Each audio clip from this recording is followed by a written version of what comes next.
అందరికీ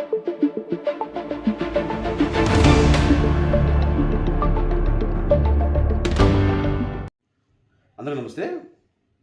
మనం గత కొన్నాళ్ళు చూస్తున్నాం, సాక్షి పేపర్లో మన ఎమ్మెల్యే కావ్య కృష్ణారెడ్డి గారి గురించి ఏ విధంగా ప్రచారం చేస్తూ ఉన్నారు. దీని వెనక ఏ పెద్ద మనిషి ఉండి ప్రచారం చేస్తున్నాడో కూడా మనకు తెలుసు. మరి ఎందుకని ఈ విధంగా తప్పుడు ప్రచారం జరుగుతుందో ఒకసారి వివరణ ఇద్దాం. 2019 నుంచి 24 వరకు కావలి నియోజకవర్గం గురించి ఏ మీడియా ఛానల్లో వచ్చినా కూడా 90% అవినీతి అక్రమాల గురించే ఆ న్యూస్ ఛానల్లో, ఏ న్యూస్ ఛానల్ అయినా కూడా అవినీతి అక్రమాల గురించే 90% ప్రచారం జరిగేది, ఒక సాక్షి ఛానల్ పక్కన పెడితే. ఈరోజు కావ్య కృష్ణారెడ్డి గారు ఎమ్మెల్యే 10 నెలలు అవుతున్నా, ఈ 10 నెలల్లో మన కావలి నియోజకవర్గం గురించి ఏదైనా వార్త ఉందంటే అది అభివృద్ధి గురించి మాత్రం తప్పితే ఇది వేరే దేని గురించి కూడా వార్త రావట్లే. అవినీతి సొమ్ముతో పుట్టినటువంటి ఈ సాక్షి ఛానల్లో ఎమ్మెల్యే కావ్య కృష్ణారెడ్డి గారి గురించి ఎందుకని ఈ విధంగా తప్పుడు ప్రచారం చేస్తున్న మన మాజీ ఎమ్మెల్యే అర్థం కాని పరిస్థితి.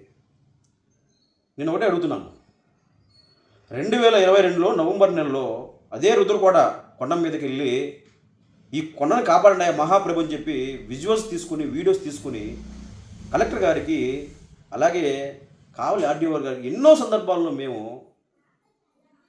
వినతి పత్రాలు ఇచ్చాం. ఈరోజు మీరు ఒక దళిత నాయకుడితో మాట్లాడిస్తున్నారు. అదే దళిత నాయకుడిని తీసుకెళ్ళి మేము ఎన్నో సందర్భాల్లో కావలి నియోజకవర్గంలో గ్రావెల్ని కాపాడండి మహాప్రభుని ఎన్నో సందర్భాల్లో మేము కలెక్టర్ గారిని కలిసాం. 2022లో తీసినటువంటి గుంటలు ఏవైతే ఉన్నాయో రుద్రకోట కొండ మీద, ఏవైతే గ్రావెల్ ఆ కొండను శుభ్రంగా గుండు కొట్టారో ఈ రోజు కూడా అదే విధంగా ఉంది ఆ కొండ. పాత వీడియోస్, పోయిన గవర్నమెంట్లో జరిగినటువంటి దోపిడీని ఈ ప్రభుత్వంలో కావ్య కృష్ణారెడ్డి గారు గ్రావెల్ దోచుకుంటున్నారని తప్పుడు ప్రచారం ఏ విధంగా చేస్తున్నారో ఒకసారి చూడండి. ఇవన్నీ ఇది లాస్ట్ ఇయర్ 2022లో వీడియోస్ ఇవన్నీ. ఏ విధంగా అప్పుడు దోపిడీ గుడైందో రుద్రకోట కొండ ఒకసారి చూడండి. సోషల్ మీడియాలో కానీ యూట్యూబ్లోకి వెళ్ళి చూసినా కూడా రుద్రకోట కొండను కొడితే 2022-23లో ఏ విధంగా ఆ కొండను దోచారో వైసీపీ ప్రభుత్వంలో అందరూ తెలిసిన విషయం. సిగ్గు లేకుండా ఇటువంటి తప్పుడు ప్రచారాలు చేసుకున్నటువంటి సాక్షికి మేము సవాల్ వేస్తున్నాం. ఇది దమ్ముంటే రుద్రకోట కొండని మా ఎమ్మెల్యే కావ్య కృష్ణారెడ్డి గారు అవినీతి అక్రమాలు అవినీతి చేసి దోచుకున్నాడు, కొండని గుండు కొట్టాడని చెప్పి మీరు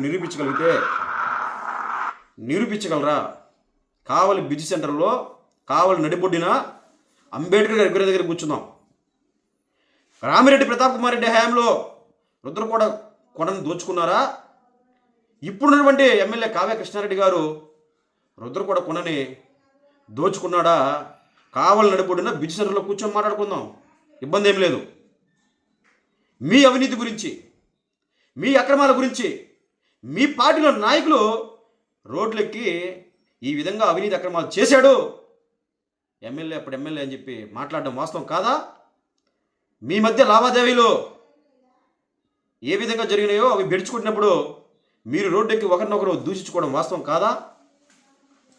కావలి నియోజకవర్గంలో అభివృద్ధి అనేది లేదు. సాక్షి యాంకర్ మాట్లాడతాడు, అతని కళ్ళద్దాలు పెట్టుకున్నాడు, అది తీసి చూస్తే కనబడుద్ది. కావలి నియోజకవర్గానికి వచ్చి ఇక్కడ సాక్షి విలేకరు ఎవరైతే ఉన్నాడో అతను కావలి మాతో వస్తే మేము చూపిస్తాం ఏ విధంగా కావలి నియోజకవర్గం అభివృద్ధి చెందుతుంది ఈ 10 నెలల్లో.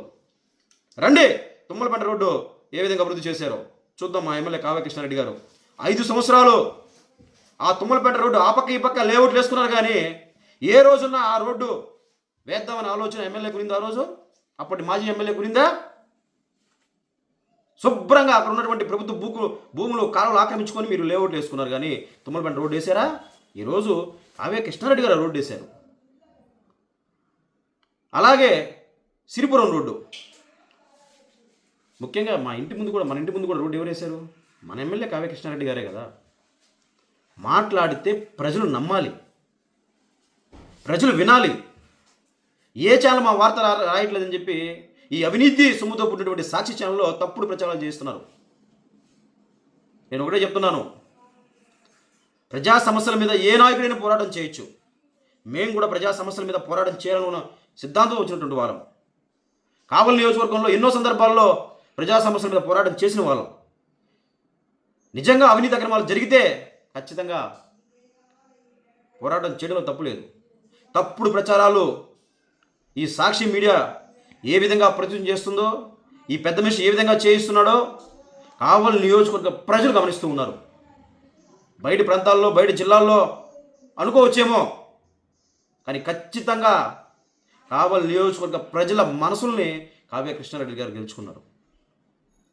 నేను ఒకటి అడుగుతున్నాను, 10 సంవత్సరాలు ఎమ్మెల్యేగా ఉండి పట్టుమని 10 మంచి పనులు చేశారా ప్రతాప్ రెడ్డి గారు? మీరు మా ఎమ్మెల్యే గారికి ఉంది. సింగిల్ రూపాయి మా ఎమ్మెల్యే గారు అవినీతి చేసినట్టు ఎక్కడ నిరూపించగలరు ప్రతాప్ రెడ్డి గారు? మీరు దోచుకొని నియోజకవర్గాన్ని భ్రష్టు పట్టించి ఈరోజు ఎలాంటి పరిస్థితి ఈరోజు నియోజకవర్గంలో ఉందో అందరూ గమనించారు. అందుకనే కావలి నియోజకవర్గ చరిత్రలో లేని విధంగా, గతంలో ఎప్పుడు లేని విధంగా 30,000 పైచులకు మెజార్టీ మా ఎమ్మెల్యే కావ్య కృష్ణారెడ్డి గారికి ఇచ్చారు కావలి నియోజకవర్గ ప్రజలు. ఆ రుణాన్ని మా ఎమ్మెల్యే గారు ఈరోజు తీర్చుకుంటున్నారు. ఏ సామాన్య కార్యకర్త అయినా డైరెక్ట్గా ఇంట్లోకి వెళ్ళి తన సమస్యను చెప్పుకుని ఆ సమస్యని వితిన్ నిమిషాల్లో పరిష్కారం అయ్యే విధంగా ఈరోజు కావలి నియోజకవర్గ ప్రజలు ఆ అవకాశం కల్పించారు. మా ఎమ్మెల్యే గారు అవకాశాన్ని ప్రజలకు కల్పించారు. మా ఎమ్మెల్యే గారు గతంలో ఏ విధంగా మీ చుట్టూ కోటలు ఉందో తెలీదా? డైరెక్ట్గా ఒక సామాన్య వ్యక్తి మీ ఇంట్లోకి డైరెక్ట్గా వచ్చి పని చేసుకోగలరా? ఈరోజు చెప్తున్నాను, మీరు ఎలాంటి అభియోగం మా ఎమ్మెల్యే మీద మోపినా ఆధారాలతో రండి, విచారణకి మేము వస్తాము, కూర్చుందాం. ఎవరు దోచుకున్నారు నియోజకవర్గాన్ని, ఎవరు నియోజకవర్గాన్ని భ్రష్టు పట్టించారో మీరు ఎక్కడ చెప్తే అక్కడ కూర్చొని విచారించుకుందాం. అంతేగాని తప్పుడు ప్రచారాలు రాస్తాం, మా చేతిలో ఛానళ్ళు ఉన్నాయి, తప్పుడు వార్తలు రాస్తామంటే ఆ వార్తలు రాయలేక, మీ ఛానల్ ఆ వార్తలు రాయలేక ఎంతోమంది రిపోర్ట్లు స్వచ్ఛందంగా బయటికి వెళ్ళిపోతున్నారు. గుర్తుపెట్టుకోండి. మరొకసారి కానీ మా ఎమ్మెల్యే గారి గురించి తప్పుడు వార్తలు వచ్చినాయా దానికి తగ్గ పరిష్కారం వెంటనే ఉంటుందని ఈ సందర్భంగా తెలియజేసుకుంటూ సెలవు తీసుకుంటున్నాను. జై హింద్.